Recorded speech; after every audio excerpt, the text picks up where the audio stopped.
Hello students, आज हम इस वीडियो में वृत्तों से संबंधित क्षेत्रफल अध्याय में जितने भी महत्वपूर्ण सूत्र हैं जिनके आधार पर हम सभी प्रश्नों को हल करेंगे, उन सभी सूत्रों को आज इस वीडियो में कवर करने वाले हैं। तो चलिए वन बाय वन करके सभी सूत्रों को हम कवर करते हैं।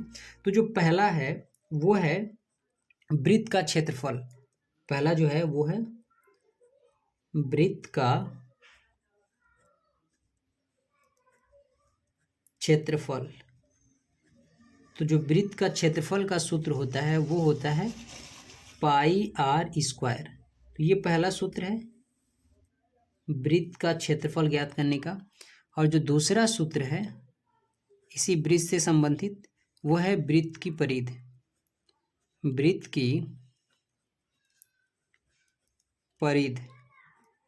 की परिधि बराबर होता है 2 पाई आर। ये वृत्त की परिधि ज्ञात करने का सूत्र है। अब हम बात करेंगे त्रिज्यखंड का, क्योंकि इसमें जो इम्पोर्टेंट टॉपिक है वो है त्रिज्यखंड और वृत्ताखंड। तो पहले हम बात करेंगे त्रिज्यखंड ज्ञात करने का सूत्र। तो जो त्रिज्यखंड होता है वो दो भागों में बटा है। जैसे एक वृत्त है और ये इसका केंद्र है। अब यहाँ से लेकर ये इतना जो पार्ट है ये त्रिज्यखंड है, इसको बोलते हैं लघु त्रिज्यखंड। और ये जो बड़ा वाला है इसको बोलते हैं दीर्घ त्रिज्यखंड। ये बड़ा वाला ये है दीर्घ त्रिज्यखंड और ये जो छोटा दिख रहा है ये है लघु त्रिज्यखंड।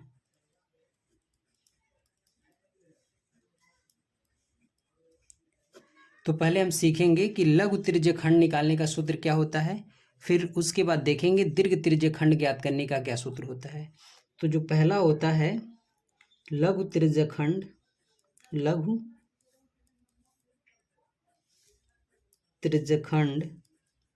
अब या तो लिखा रहता है लघु त्रिज्यखंड या लिखा रहता है त्रिज्याखंड। त्रिज्यखंड का क्षेत्रफल बराबर होता है थीटा बटा 360 पाई आर स्क्वायर। ये होता है त्रिज्यखंड का क्षेत्रफल ज्ञात करने का सूत्र। अब चाहे वो त्रिज्यखंड लिखा हो या लघु त्रिज्यखंड लिखा हो, इसी सूत्र से उसका क्षेत्रफल ज्ञात करेंगे। अब यदि दीर्घ त्रिज्यखंड ज्ञात करना है, ये जो पार्ट दिख रहा है, जितना ये जो पार्ट है ये इतना, इसको बोलते हैं लघु त्रिज्यखंड। और बाकी इसके अलावा जो बचा ये वाला पोर्शन इतना, ये इसको बोलते हैं दीर्घ त्रिज्यखंड। तो अभी यदि दीर्घ त्रिज्यखंड का सूत्र लगाना है तो वो होता है दीर्घ त्रिज्यखंड का क्षेत्रफल बराबर होता है वृत्त का क्षेत्रफल माइनस त्रिज्यखंड का क्षेत्रफल। त्रिज्यखंड का क्षेत्रफल ये होता है दीर्घ त्रिज्यखंड का क्षेत्रफल ज्ञात करने का सूत्र। कि हम क्या करते हैं कि वृत्त के क्षेत्रफल में से ये लघु त्रिज्यखंड का क्षेत्रफल माइनस करते हैं तो दीर्घ त्रिज्यखंड का क्षेत्रफल हमें मिल जाता है। इसके अलावा जो एक सूत्र है वो है तीसरा, चाप की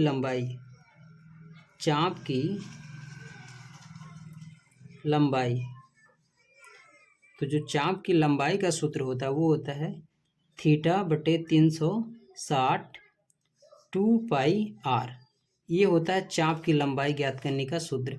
और चाप यहाँ से यहाँ तक होता है। ये जो दो त्रिज्या है, एक त्रिज्या ये, एक त्रिज्या ये, तो यहाँ से लेकर यहाँ तक का जो दूरी है ये चाप है। इसी की लंबाई यदि ज्ञात करने के लिए बोलेगा तो हम ये सूत्र लगाएंगे। और यदि केवल इतना दिया है, ये छोटा वाला त्रिज्यखंड, यदि त्रिज्यखंड का क्षेत्रफल ज्ञात करने के लिए कहेगा तो हम ये सूत्र लगाएंगे। और ये बड़े वाले का कहेगा, इसके अलावा जो बच्चा ये, यदि ये दीर्घ त्रिज्यखंड पूछ लिया तो हम क्या करेंगे, पहले वृत्त के क्षेत्रफल निकाल लेंगे। जो वृत्त का क्षेत्रफल आएगा उसमें से ये त्रिज्यखंड का क्षेत्रफल माइनस कर देंगे। जब भी दीर्घ त्रिज्यखंड का क्षेत्रफल पूछेगा तो पहले हमें क्या करना है कि पूरे वृत्त का क्षेत्रफल निकाल लेना है। उसके बाद ये जो लघु त्रिज्यखंड दिख रहा है इसका क्षेत्रफल निकाल लेना है। फिर अंत में क्या करना है कि उस वृत्त के क्षेत्रफल में से त्रिज्यखंड का क्षेत्रफल माइनस कर देना है। इसी तरह अब बात करेंगे वृत्ताखंड का। तो जो वृत्तखंड का क्षेत्रफल ज्ञात करने का सूत्र होता है, ये भी दो प्रकार के होते हैं।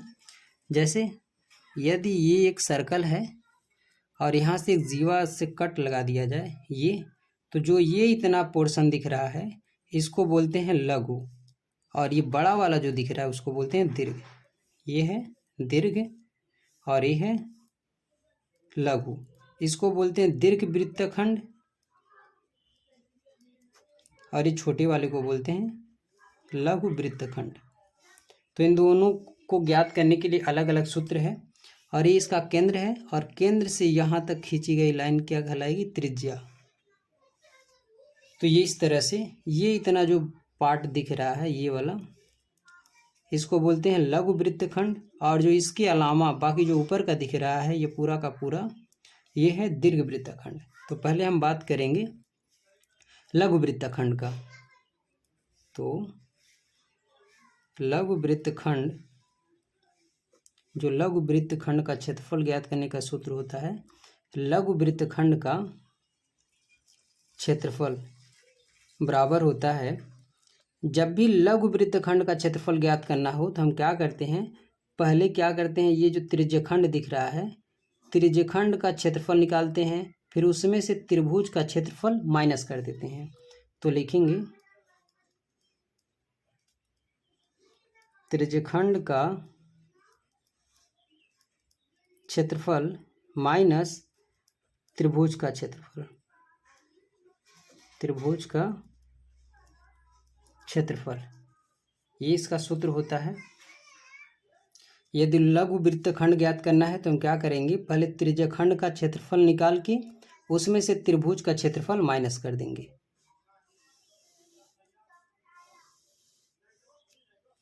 अब त्रिभुज का क्षेत्रफल कैसे ज्ञात करेंगे, तो जो त्रिभुज के क्षेत्रफल ज्ञात करने का सूत्र होता है, त्रिभुज का क्षेत्रफल वो होता है 1/2 r² साइन थीटा। ये सूत्र होता है, इस पे किसी भी त्रिभुज का क्षेत्रफल ज्ञात किया जा सकता है। और यदि सम त्रिभुज दिया है समकोण में 90 डिग्री पर, तो त्रिभुज का क्षेत्रफल बराबर सूत्र लगा देंगे 1/2 लंबाई गुणे ऊंचाई। ये सूत्र लगा देंगे यदि वो समत्रिभुज दिया है तो 90 डिग्री का। ये हो गया ऊंचाई, ये हो गया लंबाई। बाकी कोई भी त्रिभुज देगा हम इसी सूत्र से उसका क्षेत्रफल ज्ञात करेंगे। अब इसी तरह लास्ट का जो सूत्र है, यदि हमें दीर्घ वृत्तखंड का क्षेत्रफल निकालना है तो उसके लिए हम क्या करेंगे, तो उसका जो सूत्र होता है, दीर्घ वृत्तखंड का क्षेत्रफल बराबर होता है, जब भी दीर्घ का पूछे, चाहे वो त्रिज्याखंड हो या वृत्ताखंड हो, हम हमेशा क्या करेंगे, पहले वृत्त का क्षेत्रफल निकालेंगे। तो यहाँ भी वही सूत्र लगेगा, वृत्त का क्षेत्रफल माइनस, अब हमें पूरा ये ऊपर का पोर्शन चाहिए, ये इतना पूरा, तो हम क्या करेंगे, पहले वृत्त का क्षेत्रफल निकाल के उसमें से छोटा वाला हिस्सा जो है लघु वृत्तखंड का वो माइनस कर देंगे। तो वृत्त का क्षेत्रफल माइनस लघु वृत्तखंड का क्षेत्रफल, लघु वृत्तखंड का क्षेत्रफल, ये हम सूत्र लगाएंगे। जब भी दीर्घ त्रिज्याखंड पूछेगा तो हम हमेशा क्या करेंगे, पहले जो ये वृत्त दिया है उसका क्षेत्रफल निकालेंगे, उसके बाद ये जो लघु वाला है लघु वृत्तखंड, इसको माइनस कर देंगे। इसी तरह यदि त्रिज्याखंड में पूछ लिया दीर्घ का, तो हम क्या करेंगे, पहले वृत्त का क्षेत्रफल निकालेंगे, फिर इस त्रिज्याखंड को माइनस कर देंगे। इसमें लघु में क्या था, वृत्ताखंड, तो वृत्ताखंड माइनस किए। यहाँ पे लघु में क्या है, त्रिज्याखंड, तो ये जो वृत्त का क्षेत्रफल आएगा उसमें से हम त्रिज्याखंड का क्षेत्रफल माइनस कर देंगे। तो ये इतने सूत्र हैं जिसके आधार पर इस पूरे अध्याय को हम बहुत ही आसानी से कर लेंगे। बाकी इसी तरह फिर मिलते हैं नेक्स्ट वीडियो में, तब तक के लिए धन्यवाद।